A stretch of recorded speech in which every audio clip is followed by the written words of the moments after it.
costumes for American Passion were designed by William Ivey Long at the very beginning of his career. You can tell these costumes are awesome. Wait, look, check out some more production photos. They're very cool.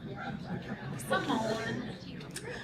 At the end of the musical, American Passion, the teenager with the most passion got to go backstage at Madison Square Garden and meet the famous band, including the lead singer, Heartthrob John. The ending of the show was quite interesting and vaguely referred to in many reviews.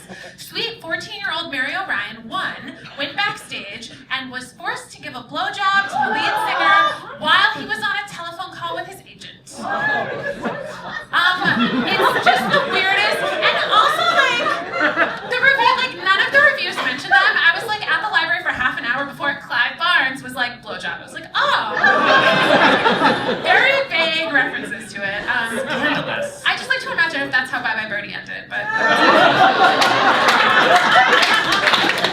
it's very accidental that this is the rapey version of If It Only Was a Minute. Totally So a lot of the reviews called out one specific number as a highlight of the show. Women's Wear Daily, my source of all news and reviews, said that there's actually one good number when one of the kids, a hi-fi freak, sings about his maniacal attempts to get the music as loud as the voices in his head tell him it should be. It's provocative and is sung by Todd Graff, frightening, and makes a telling connection with the show's subject. This was what was playing at the time, so you can see there was a play called Passion with Frank Langella that was also playing. I hope nobody went to the wrong show. That probably wouldn't have worked out. There are actually a few very interesting moments in the score. You just heard one. And the show tries very hard to be an authentic portrayal of rough New York teens from the 1980s. Even Clive Barnes wrote that Todd Graff had the only authentic sounding music in the show. I have been searching for a recording of American Passion probably for 10 years. I've been fascinated by the show, could never find it, was always it must not exist. And one day, Todd Graff contacted me and was I found it, I was going through my music, and I found the recording of American Passion. Seriously, the holy grail of musical theater. I was so excited, and I rushed home, listened to it twice. It's amazing. There he is in the show, and welcome to tell a story about American Passion, Todd Graff.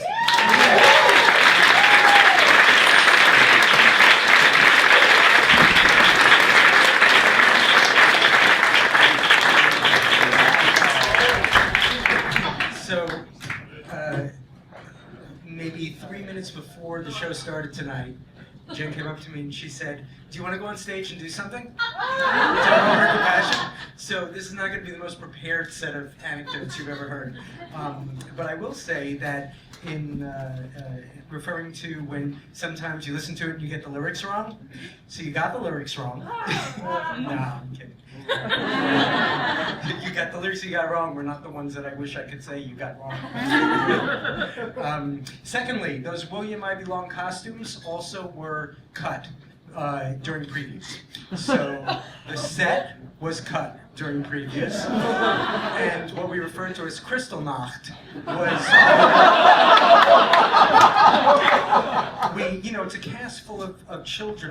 I was 20, but I think I was the oldest in the show. Martha Plimpton, I don't know if you could tell who was who in those other photos, but Martha was 11. There was a photo there also of, no, that's not Martha. That's the girl who, when Martha was fired, that's who replaced her. But it was all children, and one day we came into rehearsal, and there were 7 new children that had been being secretly rehearsed in somewhere else. And 3 or 4 of us were not fired. Robert Downey, myself, Sam Slavic, a couple people were not, Donnie Kerr. I can't remember if Donnie Kerr was fired or not. But Erica Gimple, who was Coco on Fame, the TV show, fired. Ann Bobby, fired. It was pretty crazy because it was all kid. Jen Krakowski fired. I think she was 14 at the time. And so. We sort of persevered even as they took the set away and they took the costumes away, and we had over 40 previews. And our producer was Norman Lear. He produced the show. And so as awful as the show was, and Pat Birch, who directed and choreographed, soldiered on bravely, but there was not a lot to do with a show like this. The thing that was great about it for me was meeting and working with all those people, obviously those actors who were so incredible. And secondly, meeting and working with Norman Lear, who is such an icon and a genius. And finally, at one of those many, many previews where for whatever bizarro reason, people liked the number that I had, which I guess you're gonna hear tonight, so I'm sure it'll be performed beautifully, but it's pretty out there. Richard Maltby and Jim Freiberg David Shire came to see that show. This was in the summer of 1983, and then we opened and closed it one night, which allowed them the next week to offer me to do Baby, which was my so it worked out for me, and worked out pretty much for the other people as well. Anyway, I'm as or more interested and curious to hear this next song as anybody in this room. So take it away.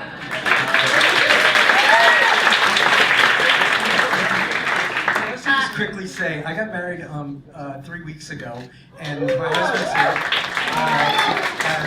We did the City Hall marriage thing because we had 90 days, because he's Colombian, and in order for him to be able to stay in the country, we had to do that, but we're actually having a real wedding here at 54 Below in December. So I said, oh, come to this thing, you know, his English is not his first language, but I said, it'll be loud. I said, can you imagine this is what I brought him?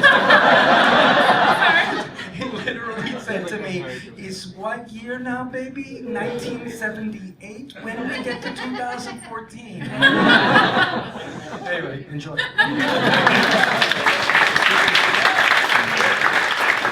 And now here to sing that noted Todd Graff number from American Passion. Welcome, Harris and Chad.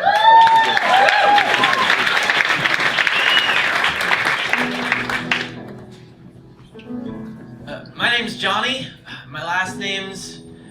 I don't want to tell you that. The sounds. I keep hearing these voices. Is it like that for everyone? Hey, Sam!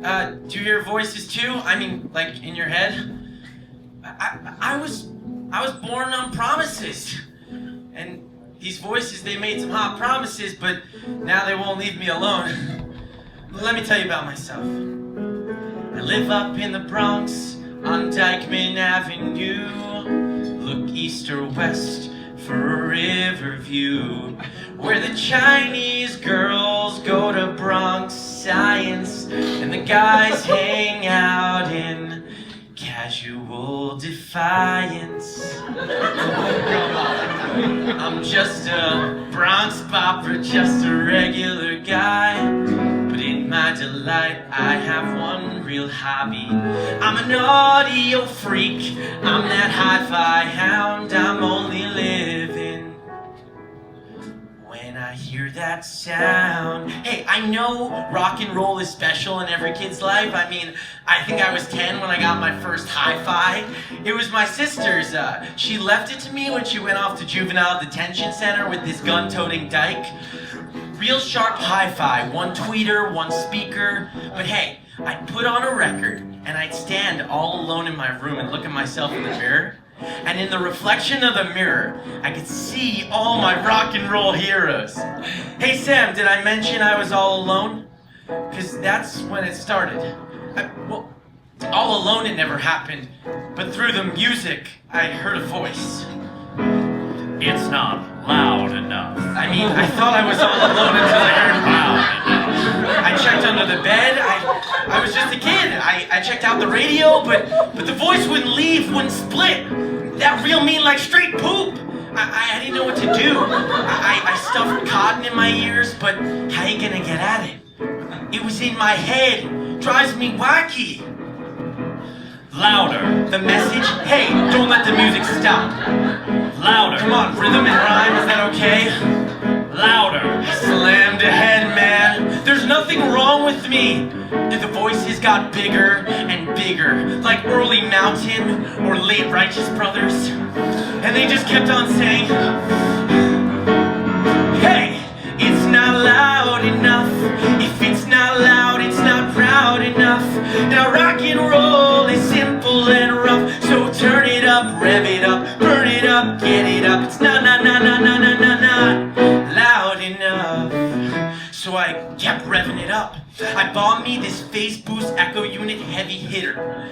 The Block Association took up donations. Shipped me to Roosevelt Island. Get rid of me. But it wasn't me, man. It was the voices. That was the problem. But everybody hated me. Dogs bit me. I had people dancing 3 blocks away. They didn't even know my name. If it was up to me, I would have said toodles. Get away from the voices and the loud music. But hey, everybody likes what's forbidden, right? But no, this was getting out of hand. Extremely unprivate. But they kept on saying, hey, hey, hey, it's not loud enough. If it's not loud, it's not proud enough. Rock and roll is simple and rough. So turn it up, rev it up, burn it up, get it up. It's not loud enough. So I had a plan to deal with the force. I went out to Fordham Road down by Grand Concourse because I knew they had grown. I knew my voices were ready to check out the sound at Crazy Eddie. So I hid in the speaker room behind the big box, and I waited till the lights went out, the front door locked. And about midnight I played my hands and explained to the voices my fantasy plan. I hooked up one Tyco 100-watt Pro Jackal mixer, one single incredible bitch in mid-range boost, Marine L. James, Samson ball buster. I had a time-lapse body and a loud delay. It's not loud enough. No, it's not loud enough. I swear, the variety, if you coated it in sugar, couldn't have been yummier. One Osterizer blender 3-speed, one totally sexy Atari shout-out, one Dreamsville AM/FM weatherman clock radio with snooze on wake up. One, oh my god, one, don't hassle me, Ellison 7000 Master Blaster. But hey, I put on Led Zeppelin's Stairway to Heaven, and you know what I heard? Well, it sure wasn't the highest spy in the universe, but when I put that needle down, I'm talking manic, nuclear fire hi-fi. Are you happy? Do you hear it?